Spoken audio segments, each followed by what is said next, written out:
Warning, each episode of Real Life, Real Crime, the podcast, will contain descriptions of acts of violence or of a sexual nature and are for people that are 18 years or older. Heed my warning, people. I do not get the facts of these cases off the internet or from some television show. These facts I'm retelling were presented to me by the victims of the crime or the perpetrators who committed the crimes. My descriptions of the crime scenes are what I saw with my own two eyes. If you are going to get offended, turn this podcast off now. Thank you. Hello, everybody, and welcome to this episode of Real Life, Real Crime, the podcast. And I'm your host, Woody Overton. Today, we're going to be doing the next part in the Screwdriver Red series, and it's titled Justice for Kaitlin.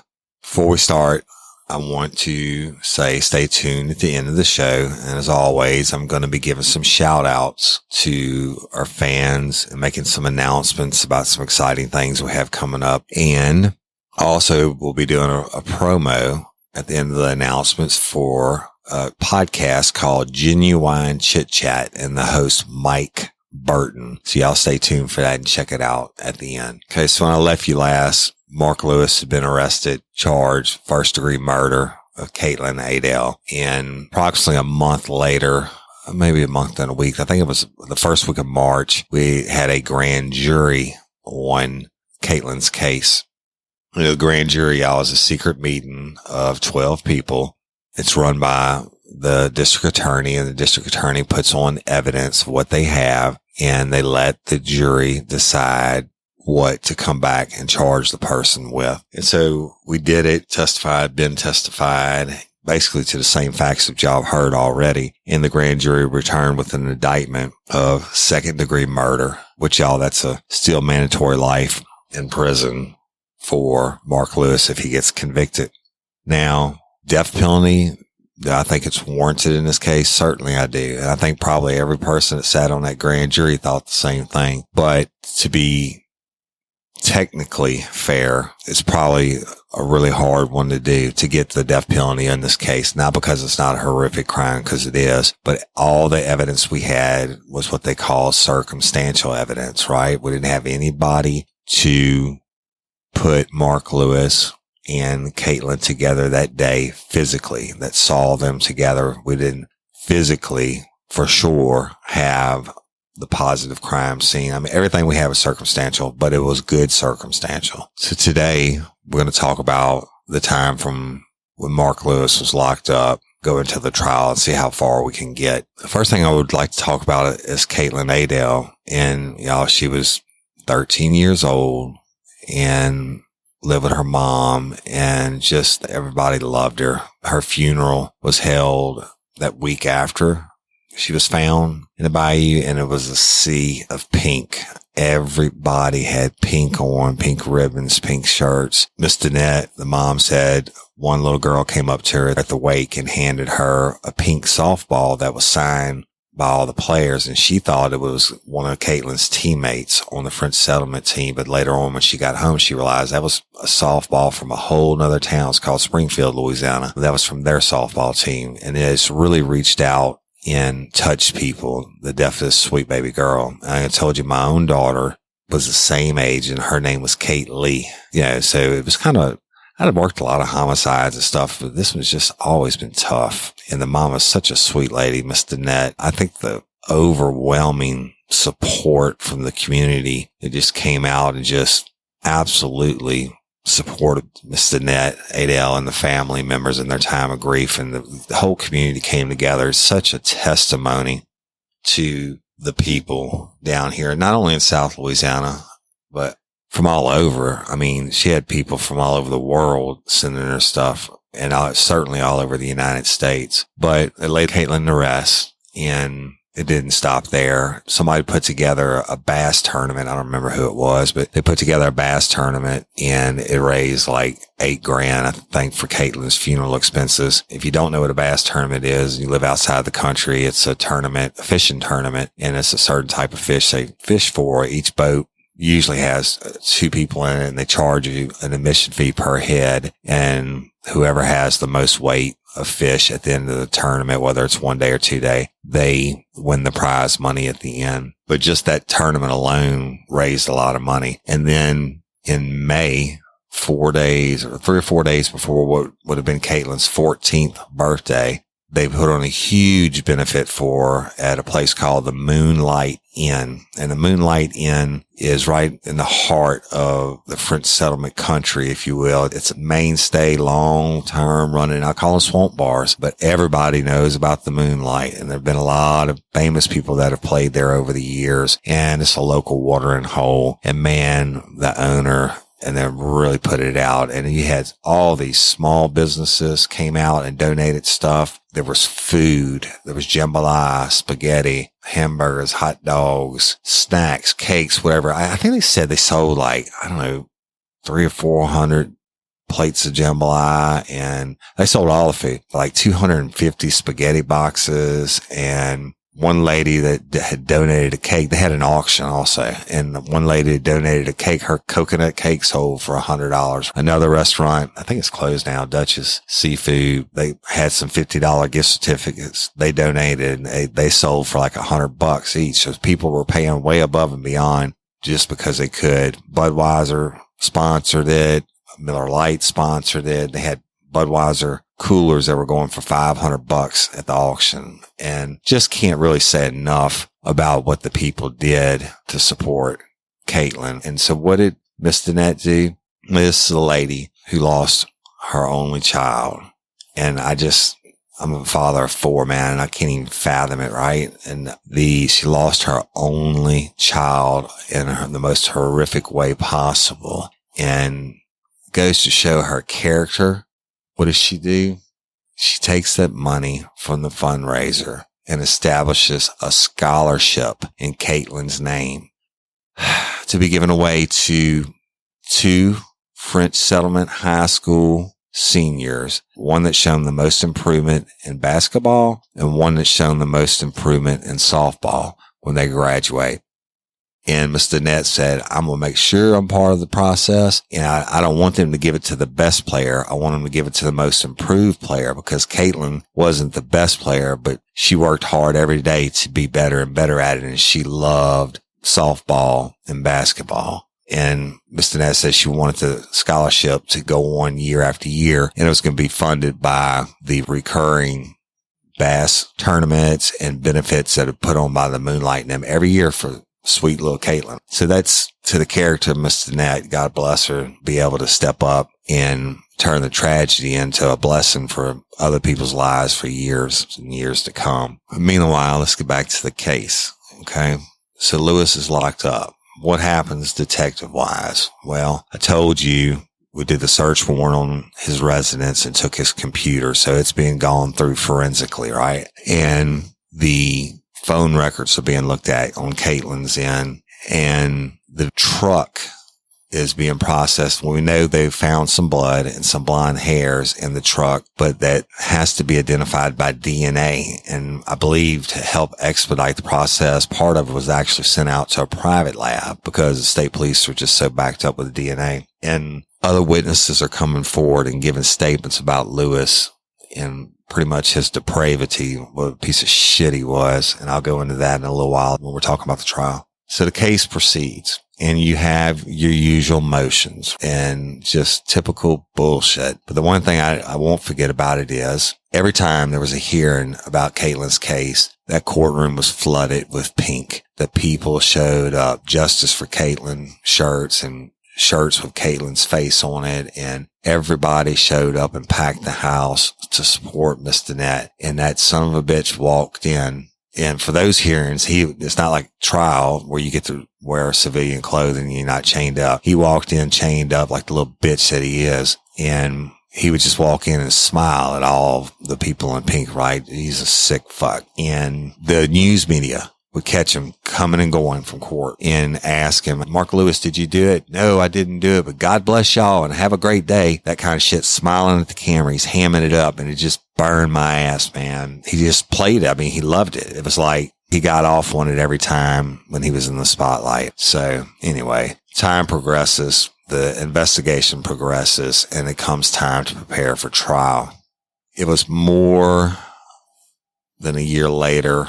I had already gone to the Louisiana State Police as a criminal investigator too. I had left the sheriff's office and transferred to the Louisiana State Police as a criminal investigator too, out of headquarters in Baton Rouge, which wasn't that far away. But I got called in by Charlotte Hebert. You've heard me talk about her many times. She was absolutely top notch. And Scott Perilou, who's a district attorney. Scott Perilou's go-to for the biggest cases at the time. And now Charlotte has since gone on to be a judge for the 21st Judicial. Anyway, she calls me in, and it's like right before trial. We're sitting in her little office, and she had the pictures that I had taken of Lewis in the cell of his scratches. And she said, Woody, what do these look like to you?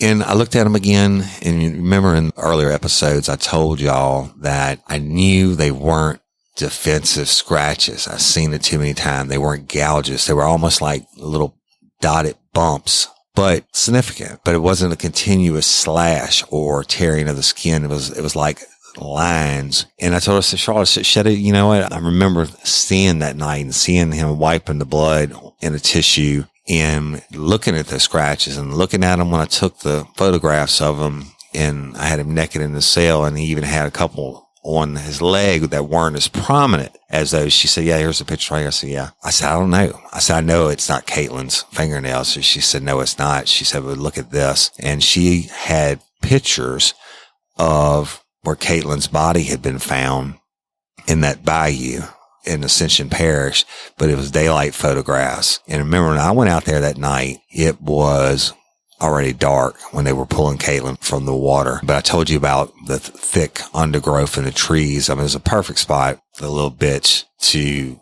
dispose of a body, if you will, because he's in a panic. Like I say, he ran like a little bitch, and then he acted like a little bitch. And if he didn't think it through, all he sees is some thick bushes that he can go into and get cover to dump Kaitlin's body. Well, the pictures that Charlotte had of that area, fuck, it's a briar patch. Briars are bushes that have thousands and thousands of small thorns. When she showed me that, I said, holy shit, Charlotte. I said, I should have known. I should have fucking known. Because I'm a big hunter and I'm a big fisherman, and I pick dewberries. If y'all know what those are in South Louisiana, and during the springtime they come up. It's a berry, but they grow in the briar patch. And that's what it was. Fuck, I've been scratched 1,000 times like that. And I don't know why to this day I didn't catch it, but it really wouldn't have mattered, I don't guess, but I should have called it. But she said, Woody, look. And I was like, fuck, that's it. I said, it's a briar patch. And she said, that's right. She said he got those scratches when he hurried up and just plunged into those bushes for concealment and dumped her body. And I was like, you're right. I agree with you 1,000%. So we go to trial, and trial began that Monday, and they have what they call voir dire, and it's basically just jury selection. I think they had to run what we call 3 separate panels to get the members for the jury. And a panel, y'all, there's 14 seats in the jury box, and 12 for the regular jurors and 2 for alternates. So they would put 14 people who had been subpoenaed to possibly be a juror in Kaitlin's trial. And so the courtroom's full of people, and the judge introduced himself, and I always went to voir dire, but I was sitting over on the side listening. Anyway, so the judge comes, introduces, explains the process, and they bring the first 14 people in, and they ask them questions, they being Charlotte Hebert and McKee was the defense attorney's name. And they'll ask them questions about this and that. And y'all been convicted of a crime, or do you have any family members that have been convicted of a crime? Then they'll read the witness list or the potential witness list. So y'all know any of these people? And the prosecution gets so many strikes to cancel out jurors, and the defense gets so many strikes, and then the judge can kick out anybody he wants, right? So they would go through this process and question every potential juror until that panel's over. Let's say they strike 6 off the first panel. So there's 8 left. And then the next panel fills in a 14. Then those 8 are already jurors, right? Been selected the first 8. So they go until all the spots are filled. And I think it went through 3 times, 3 rounds or panels, and they seated the jury, and it was 8 women and 4 men, and the 2 alternates, one was a man and one was a woman. Now, trial began, and of course, Charlotte gave her an opening statement, and basically, to sum it up, she said what a piece of shit Mark Lewis is. But of course, now she can't say anything about his past conviction, but that they dropped it to attempted simple kidnapping, but it should have been aggravated kidnapping, and the whole thing could have been avoided. But she can't say anything about that, but she goes on to lay out her case, not in detail, but saying that the evidence will prove that Mark Lewis killed Kaitlin. And then the defense attorney gets up and says, oh, this is all going to be circumstantial evidence, and you have to find it beyond a reasonable doubt. You can't do that because nobody can put Kaitlin together with Mark Lewis that day, et cetera, blah, blah, blah, whatever. So then we're sequestered. And by we, I mean Ben Ballard, myself, the Louisiana State Police people that are going to testify, and all the witnesses. And sequestered is we're locked out of the courtroom. But so you can't hear other people's testimony or the questions on redirect from the defense. And so you can't change your testimony. It's only fair enough. Doesn't matter. The statements don't change. I think probably Miss Danette went first and established that Kaitlin was her daughter and how tight they were, and how Kaitlin never went without having her cell phone on, and how she spoke to Kaitlin when she got off the school bus that day. And I think probably the school bus driver went next. And the school bus driver said, yes, they dropped Kaitlin off at her house at 3:00 that day. And then one of Caitlin's little friends, I think it's her best friend, I think her last name was Bourgeois, testified that she had a call from Kaitlin, like just right after 3:00. I mean, like as soon as she got home, evidently. And as she told Kaitlin she'd have to call her back, and she called Kaitlin back after 4 p.m. and Kaitlin didn't answer. The neighbor who went in the residence and saw Caitlin's book bag on the bed testified. And Charlotte's just basically laying out her case. And it went 26 witnesses, I think, in all that she did in just a couple days. And the case was laid out like this. Charlotte establishes that Kaitlin makes it home through the cell phone records, and the bus driver saying she dropped her off. Miss Danette talking to her while she's at home. The friend talking to her and saying she'll have to call her back. And then a representative from ETEL, which is the local cable television company, but they also do home phone service, like for dirt cheap. You know, if you get a monthly package for cable service, you get a home phone for $9.99 a month, something like that. Caitlin's last incoming call that was answered on her cell phone came from, wait for it, Mark Lewis's residence at 3:06 p.m. She was never heard from again. She never answered her cell phone again, let's say that. And then we testified, Ben and I testified, and I testified the same thing that I've told y'all already, that I was called out by Ben. And because Danette got home and she called 911, and the uniformed guy called Ben, and then Ben called me, and we went through the process about how we interviewed him in his house.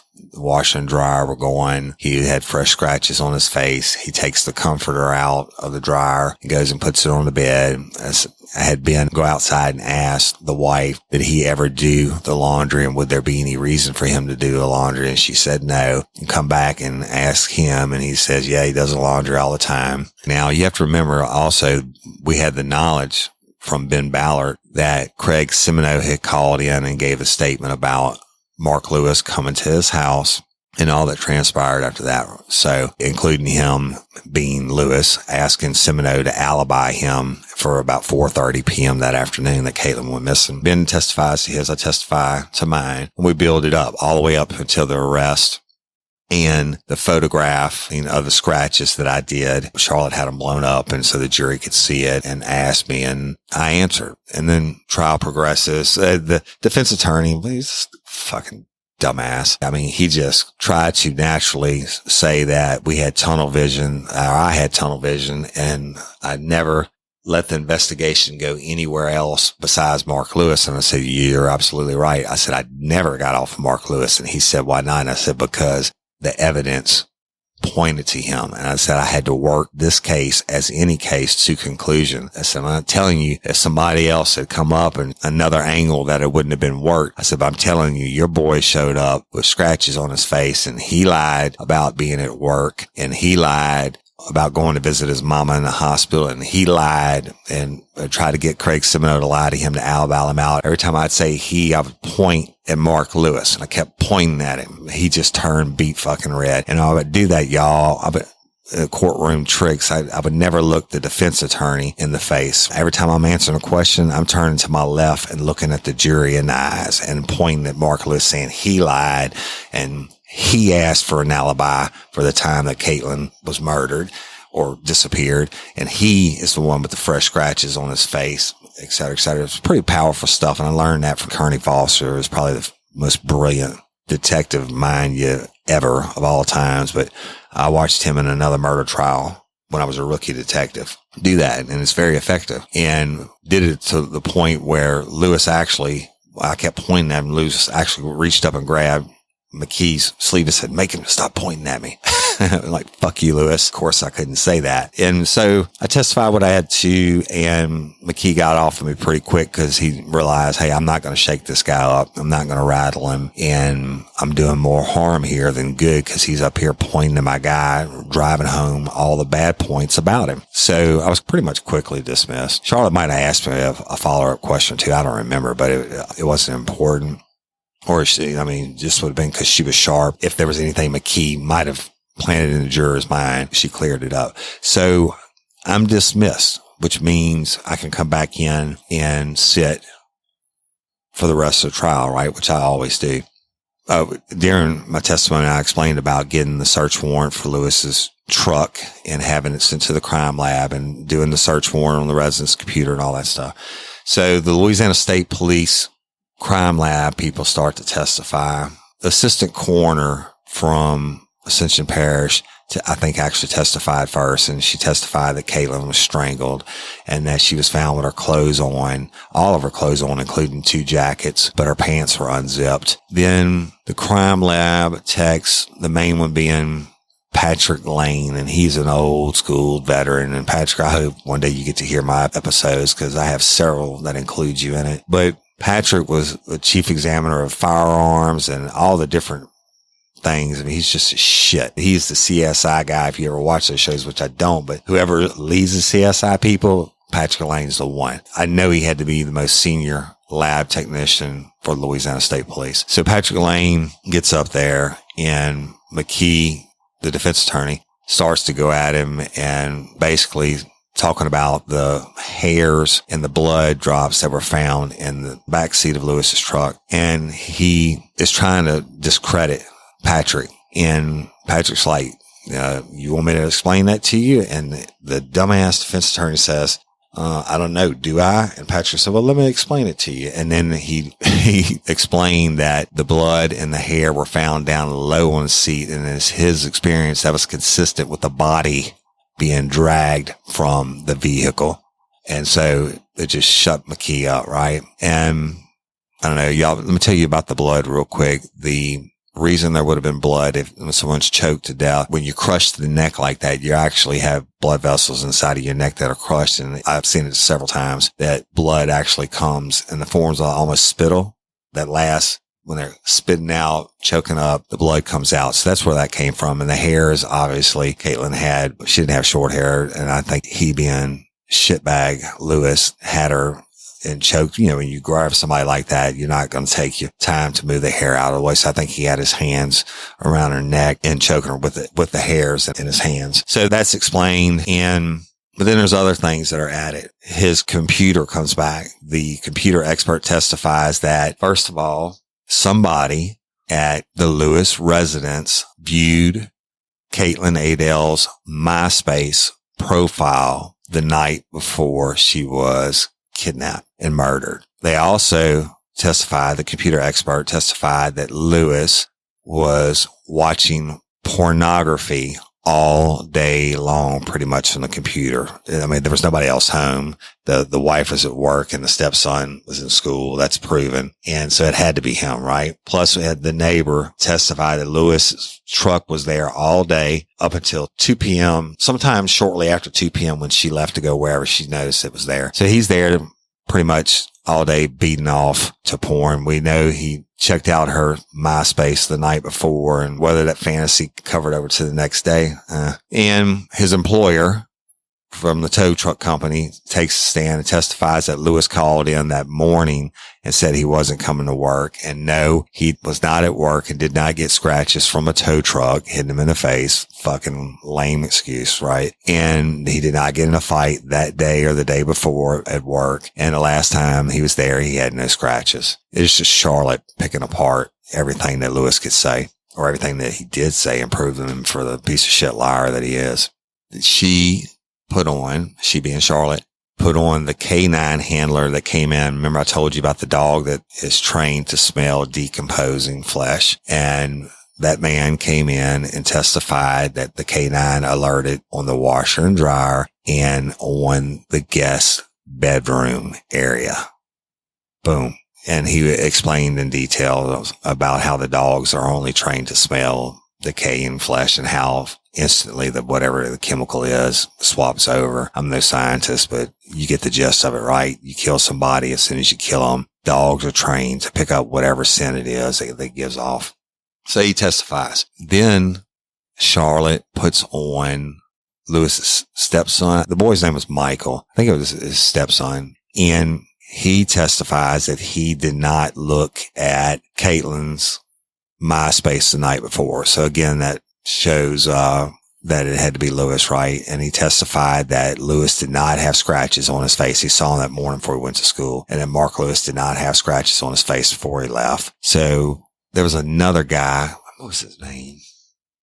There's another guy that Lewis worked with a couple years before at a grocery store when Kaitlin was 11 years old. And he went to a housewarming party at Lewis's house, the trailer that we did the search warrant on, and the dog alerted in. But after Kaitlin was found murdered and Lewis was charged, this guy came forward and gave a sworn statement that when he went over to the housewarming party that he saw Kaitlin and Mark was standing next to him. Mark Lewis was, and Mark said that he had looked up Kaitlin's shorts when she was over one day and that he wanted to hit that meaning he wanted to have sex with her. Fuck, she was 11 years old, man.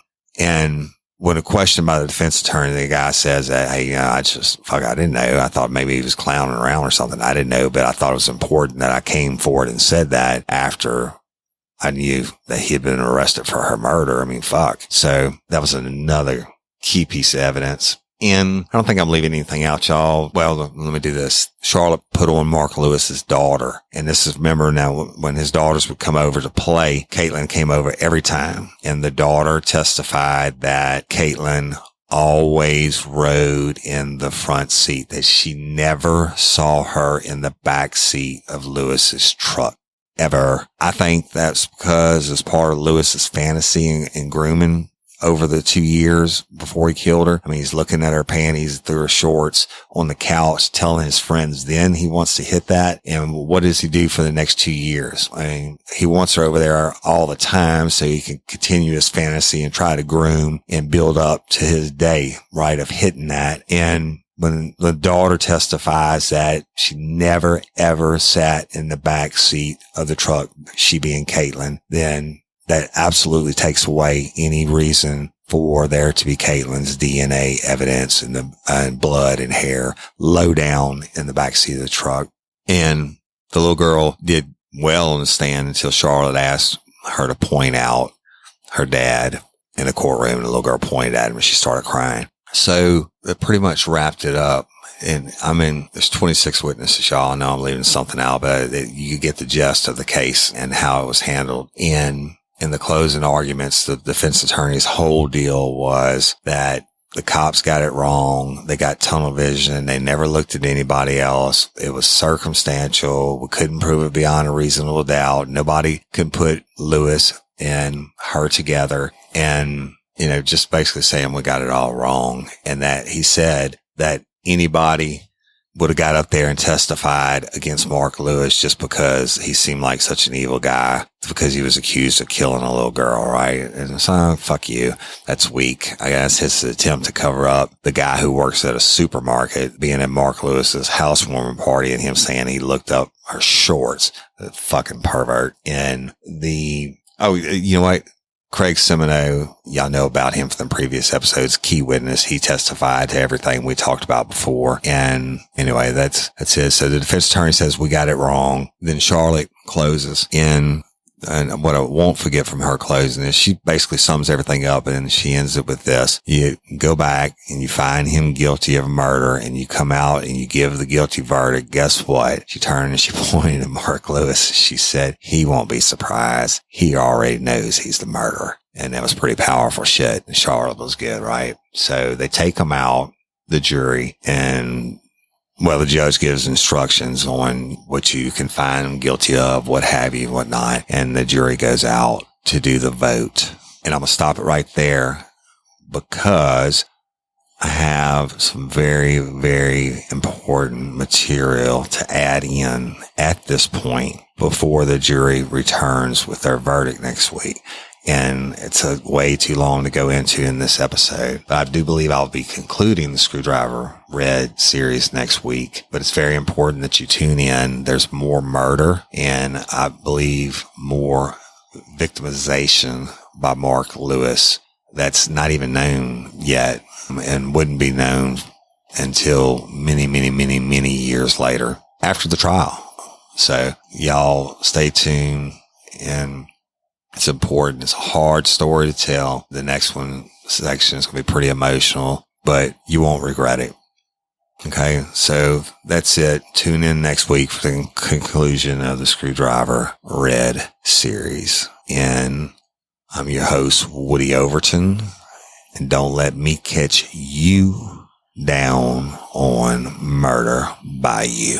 All right, everybody. I told you at the beginning of the show, stay tuned. We'll do some shout outs and talking and stuff and thank yous and what have you. So Real Life, Real Crime, the podcast, just over 3 months old. And this morning we passed 83,000 downloads. And last night, our private Facebook group that's titled Real Life, Real Crime, Friends, Fans, and Crew passed 1,000 members. Unbelievable, y'all. And if you're not a member of that page, you need to check it out. We have 3 Facebook pages. We have the one that's open to the general public, and that's just a Real Life, Real Crime fan page. And then we have the one I'm telling you about that passed 1,000 members. You have to actually ask to join that group. You have to be approved. And that's because my dream team of moderators, they're awesome. And one day I'll special just on them, but they are from all over the world, and they have to screen everybody that wants to join the private group, because you get a lot of trolls and you get some shitheads that want to start trouble, whatever. And in the group, we don't discuss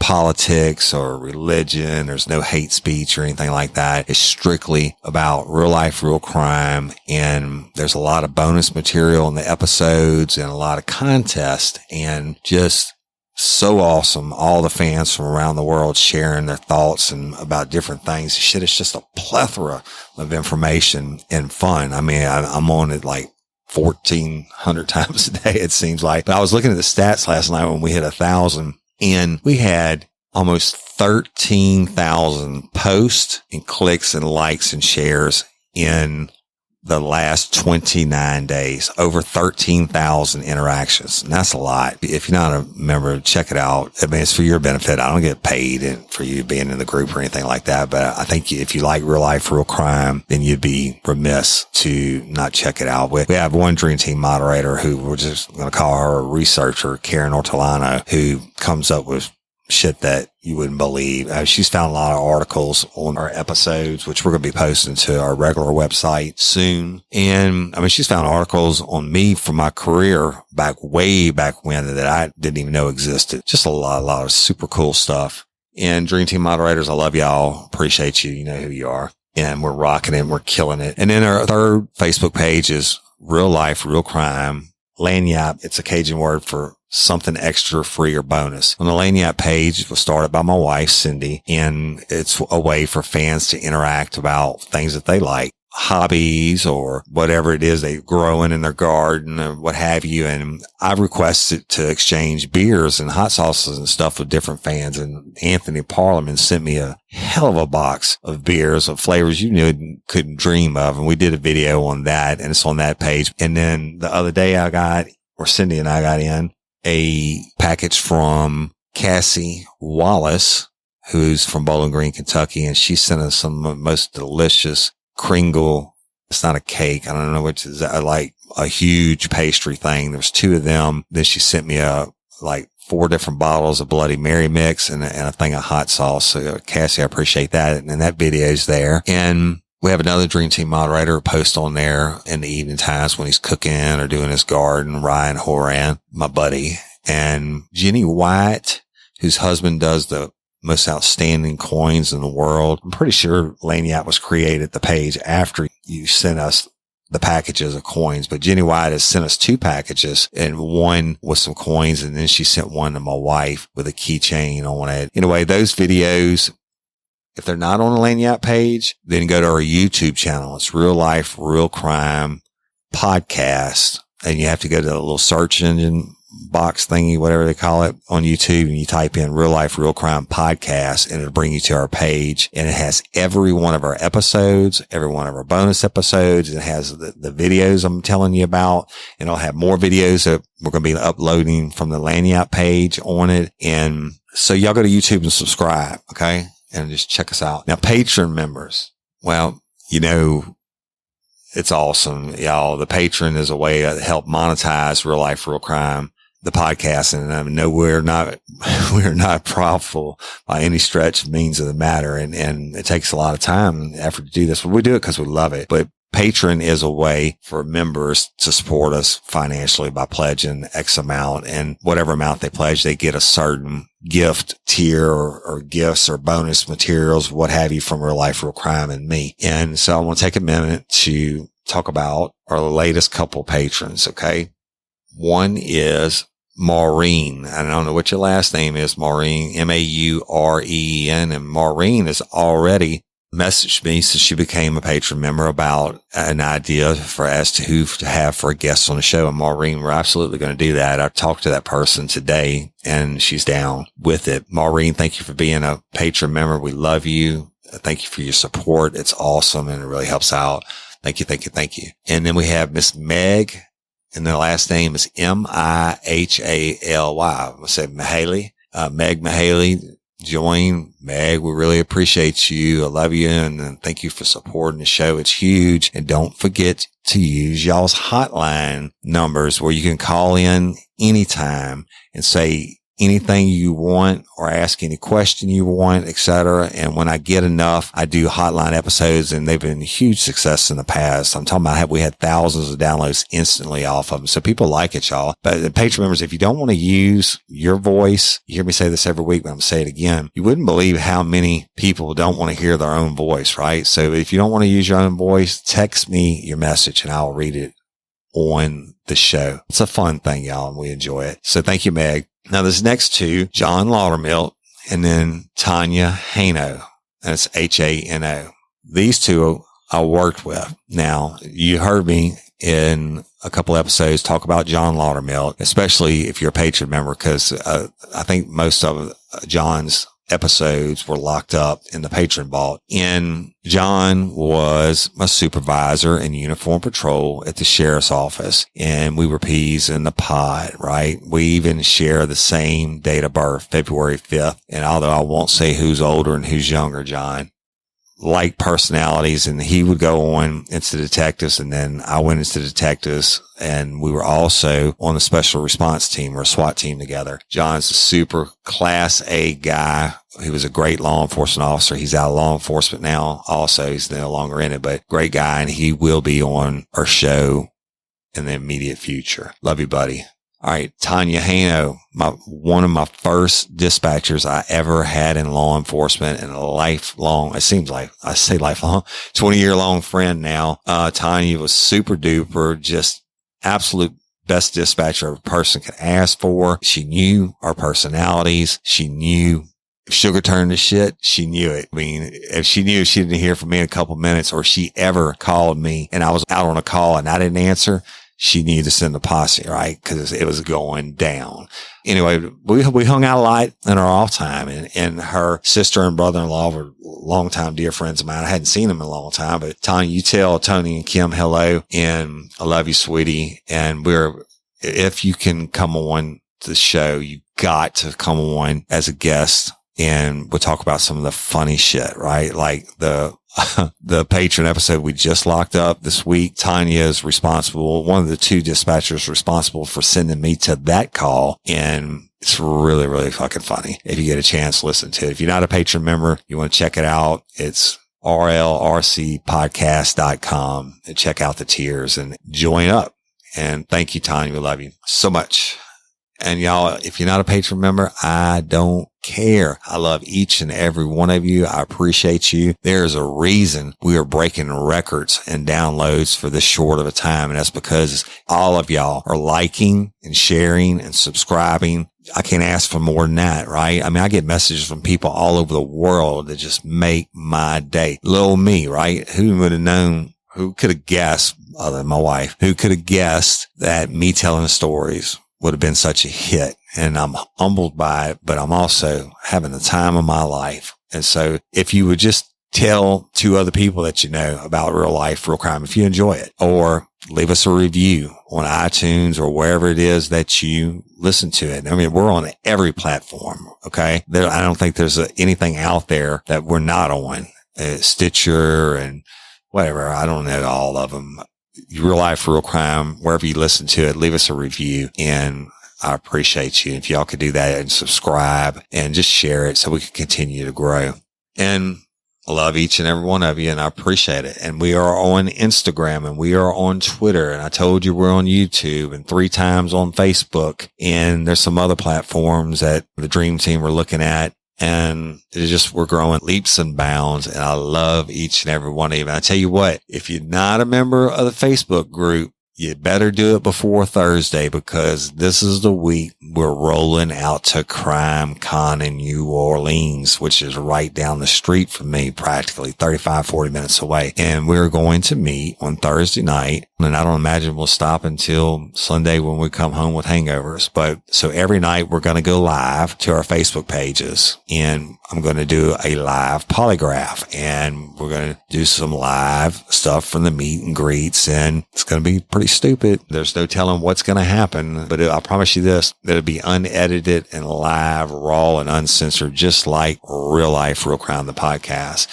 So y'all check that out and join up and share it. And I don't know exactly the hours that the live broadcast will be going on, but I can tell you they're going to be in the evening times. When by evening, I mean after 6:00 p.m. So be on the lookout for that. And when we get back from Crime Con, we'll have a whole new platform.